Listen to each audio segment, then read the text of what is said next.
Before going to the hospital for my surgery, the food that I'm making for my husband so that hungry will not starve her.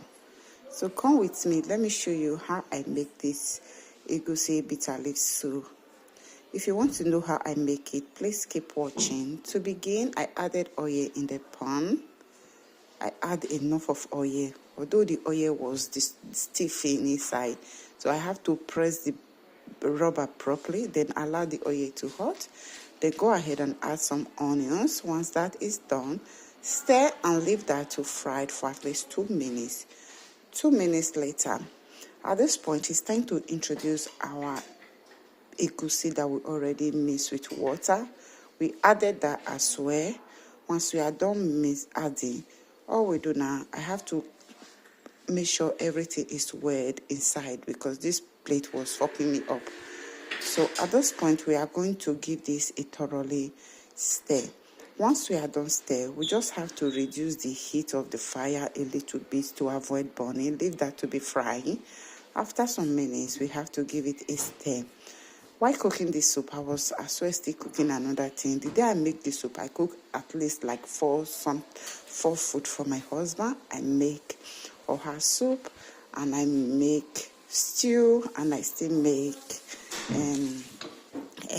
beans. So once that is done, we leave it at least for 5 minutes extra to fry. If you are that type that eat egusi, that egusi pay in the stomach, this method is for you. You just have to allow your egusi to fry properly.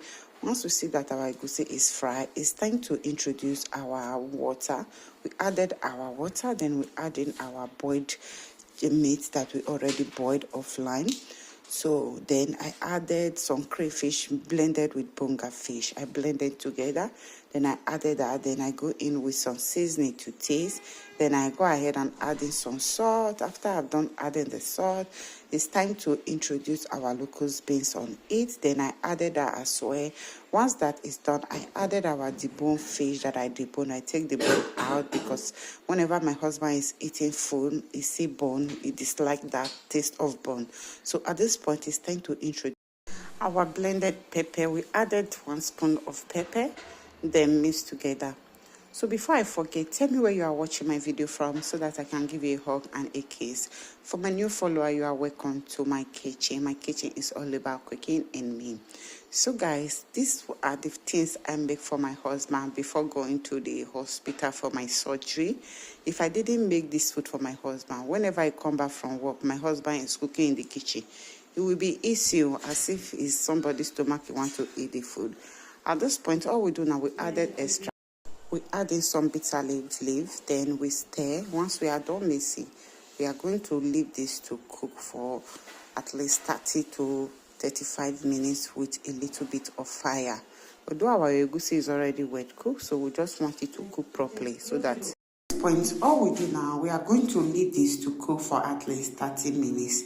While we are cooking this, we are still as well cooking some things. We cover it. Don't love this my cover pot too because this pot don't have cover. So at this point, after 35 minutes, our egusi soup is well ready, guys. If you love this video, if you love this method of my soup, please kindly share and support your sister and like and share. Love you all. I'm going to see you guys in my next video. Those are the food that I cooked before going to the hospital for surgery. I'm in the hospital doing some editing after my surgery, guys. Love you. I'm going to see you guys in my next video. Do have a lovely day and mbacho to you all. Bye.